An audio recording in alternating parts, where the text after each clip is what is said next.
For 700 years, a chain of African cities ran the most powerful trade network in the Indian Ocean, controlling the gold, setting the terms, building stone cities so sophisticated that when China sent the largest fleet ever assembled to their coast, those cities didn't retreat. They sent that fleet home carrying a live giraffe for the emperor, who declared it a miracle from heaven, and the whole thing was so established, so enormous, so deeply woven into the world that it took a European fleet with cannons showing up in the early 1500s to finally end it, and today almost nobody knows these cities existed. Before any European ship had ever rounded the southern tip of Africa, there were already cities on the East African coast with indoor plumbing, and that is not a small detail because it places these cities in a category of urban sophistication that most people in the world in the 14th century simply were not living in. They were called the Swahili city-states, and they ran from Mogadishu in what is now Somalia all the way down 3,000 kilometers of coastline to Sofala in modern Mozambique, with Mombasa, Malindi, Zanzibar, and Kilwa sitting between them. And every single one was built not from mud or wood, but from coral stone, cut by hand and fitted into walls that rose 3 stories high with interior staircases, reception halls, and plumbing channeled directly through the structure, which is how you know these were not outpost settlements or trading camps, but fully developed urban centers built by people who had been doing this long enough to get very good at it. Now there is a man named Ibn Battuta, and his opinion matters here because he spent roughly 30 years traveling the medieval world, crossing North Africa, the Middle East, Persia, India, and eventually China, covering more ground than almost any person alive in the 14th century and seeing more major cities in the process than most people would see in 10 lifetimes. And when he finally arrived at Kilwa in 1331, he wrote that it was among the most beautiful of cities and elegantly built. And the reason that description hits differently than a tourist saying something was nice is that Ibn Battuta had already seen Constantinople and Baghdad and Cairo and Delhi before he got to Kilwa, and this East African island port still stopped him and made him write it down. And inside those cities, the ruling class was eating off Chinese porcelain and wearing silk, which is the first indication that what you are looking at is not a regional market town, but a city wired into a trading network that already reached halfway around the world and had been doing so for a very long time. The people who built these cities were the Swahili, a mix of Bantu African and Arab ancestry, Muslim and multilingual. And what gave them their leverage over everyone who wanted access to this part of the world came down to 2 things they controlled that nobody else in that ocean had together at the same time. And once you understand what those 2 things were, the question of why China's largest ever fleet sailed all the way to their coast starts to answer itself.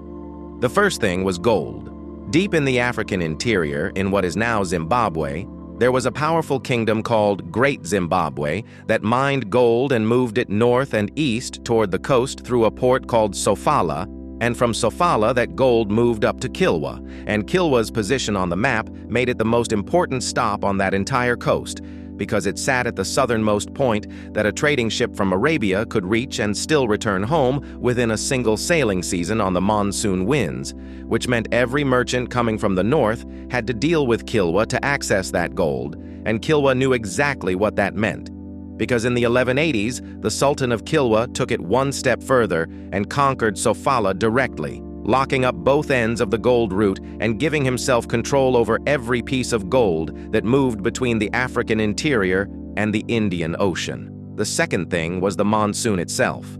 The Indian Ocean runs on a wind system that reverses direction twice a year, blowing northeast from roughly November to March, and then switching southwest from April to September, so reliably and so powerfully that for centuries it worked like a road with a timetable. And merchants from Arabia, Persia, and India built their entire commercial year around it, leaving when the wind was going their way and coming back when it reversed. And the Swahili city-states sat at the western end of that road and had been using it for generations before anyone outside the region understood what they were looking at. So gold and ivory went out, and Persian glassware, Indian cotton, and Chinese porcelain came in.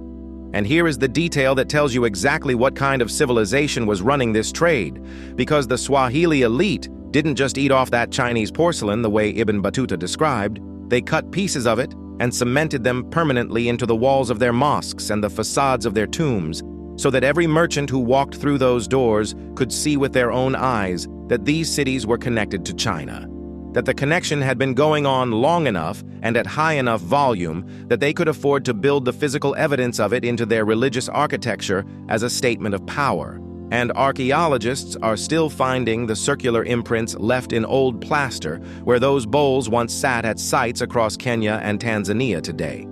By the 14th century, these cities were not sitting on the edge of global trade, but at its center. And then in 1417, a fleet appeared on the horizon that made even that look modest. The fifth voyage of China's treasure fleet reached the East African coast in 1417, and what arrived was not a diplomatic party or a trading mission, but one of the largest organized naval forces ever assembled. Hundreds of ships and tens of thousands of men commanded by a Chinese Muslim admiral from Yunnan province named Zheng He, who had been crossing the Indian Ocean on behalf of the Yongle Emperor of the Ming dynasty since 1405. To feel what that arrival looked like from shore, the treasure ships Zheng He commanded were, by contemporary accounts, somewhere around 400 feet long, though some historians treat that figure with caution. But even setting the exact number aside, Columbus's largest ship, when he crossed the Atlantic in 1492, was approximately 85 feet long, and these were not comparable things.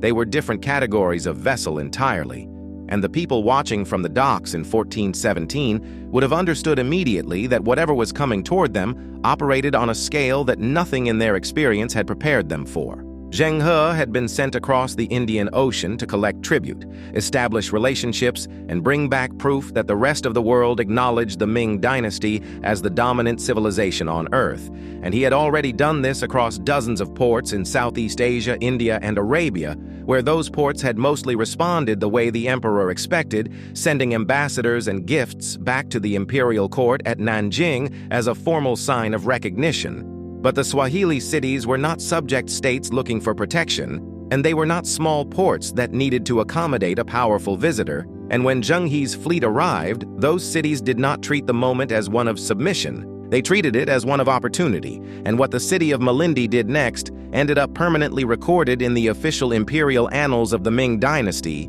and painted on silk that still exists in the historical record today. But to understand why the Chinese court reacted to it the way they did, you first need to understand what was happening inside China itself. The Yongle Emperor had come to power in 1402 through a coup, having overthrown his own nephew, the Jianwen Emperor, to take the throne. And in 15th century China, that kind of entry into power came with a question you could never fully answer, which was whether heaven itself approved of what you had done, because the Chinese had a concept called the mandate of heaven that held that a ruler only kept power as long as heaven permitted it, and that heaven communicated its approval or disapproval through signs that could appear anywhere in the world at any time. There was also in Chinese mythology a creature called the Qilin, and the easiest way to think about the Qilin is as a sign from heaven that walked the earth in animal form, gentle, with a long neck and a patterned coat. Something like a sacred beast that was said to appear only when a ruler of extraordinary virtue was on the throne, a living confirmation that the right person was in power, and no one alive at the Chinese court had ever seen one, but every scholar there knew exactly what tradition said it was supposed to look like.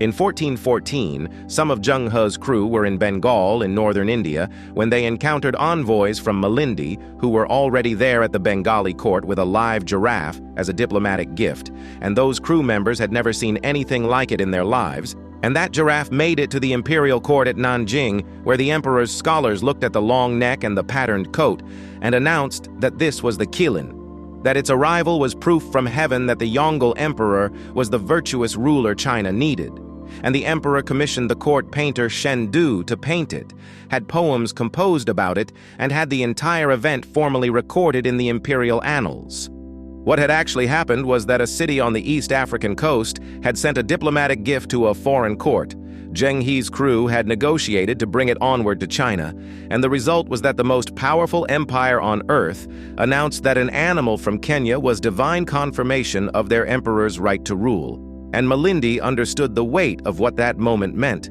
because the following year, in 1415, the city sent a second giraffe directly to the Ming court, and the relationship between the Swahili Coast and the Ming dynasty continued deepening through the sixth voyage of 1421 and into the seventh and final voyage of 1431, which carried more than 300 ships and approximately 27,000 men, and traded specifically with Malindi and the island of Pate. The person who first brought Malindi's giraffe to the Bengali court was never given a name in any record that survived, not in the Chinese imperial annals and not in the Swahili chronicles, and the same is true of the envoy who stood in the imperial court at Nanjing in 1415, while scholars declared what he carried a miracle from heaven. And then within 20 years of that final voyage, the thing that ended all of it arrived, not from inside the Indian Ocean trade world, but from an entirely different direction, and moving with an entirely different purpose. When the Yongle Emperor died on the 12th of August, 1424, his successor, the Hongxi Emperor, suspended the entire treasure fleet program on the same day he took the throne. And though a later emperor revived it one final time for the 7th voyage in 1431, that voyage was the last. Zheng He died during the return journey in 1433, and the fleet never sailed again. The shipyards were shut down, and the connection between China and the East African coast was cut, which left these cities still controlling the monsoon network, but now without the relationship they had spent 2 decades building with the largest naval power on Earth. They kept going, because they had centuries of accumulated knowledge, and the gold routes out of the interior were still running, and the Arab and Indian merchants were still coming on the seasonal winds. But in 1498, Vasco da Gama's Portuguese fleet rounded the southern tip of Africa and reached the East African coast from a direction nobody in the Indian Ocean trade world had ever seen a ship come from before. And when da Gama reached Mombasa, the city was openly hostile to him, and when he reached Malindi, the reception was cooler and more calculated, because Malindi was looking for a counterweight against its rival Mombasa, and Portugal was a new piece on a board these cities had been playing for a long time. But what followed da Gama was not trade the way the monsoon network had always understood trade. In July 1505, a Portuguese fleet under Francisco de Almeida arrived at Kilwa with 8 ships, landed 500 soldiers, drove out the sitting sultan, installed a replacement aligned with Portugal, built a fort, and placed a garrison of 150 men inside it before sailing north. And the following month, in August 1505, that same fleet anchored before Mombasa and sent the city an ultimatum demanding formal vassalship and tribute to the Portuguese crown. And when Mombasa rejected those terms, the Portuguese bombarded the harbor, stormed the city, and burned it, and the Sultan of Mombasa wrote a letter to a neighboring ruler afterward that read, "A great lord passed here burning with fire. He entered this city so forcefully and cruelly that he spared the life of none, man or woman, young or old, not even children, no matter how small. And the stench of death is such that I dare not enter it."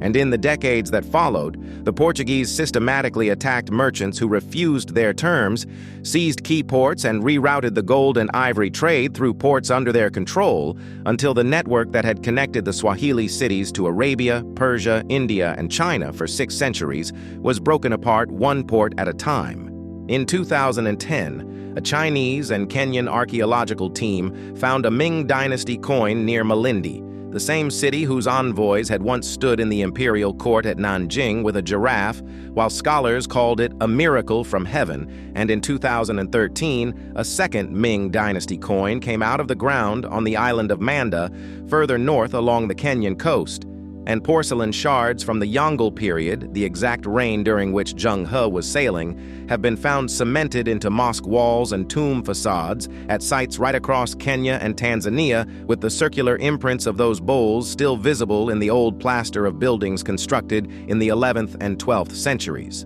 The ruins of the Husuni Kubwa Palace at Kilwa still overlook the Indian Ocean. The Great Mosque at Kilwa is partially standing.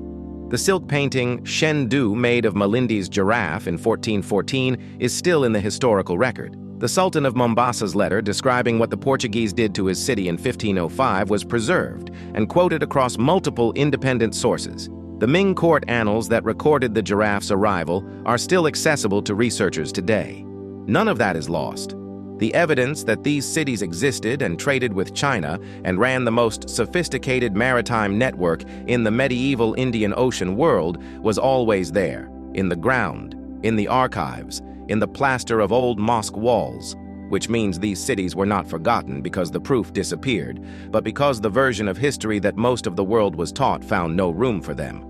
And the coins and the porcelain imprints and the palace ruins looking out over the Indian Ocean were simply waiting for someone to look. One of those cities didn't accept what the Portuguese did quietly, and what happened when it decided to fight back is a story that deserves its own episode entirely. Kindly follow for more videos like this.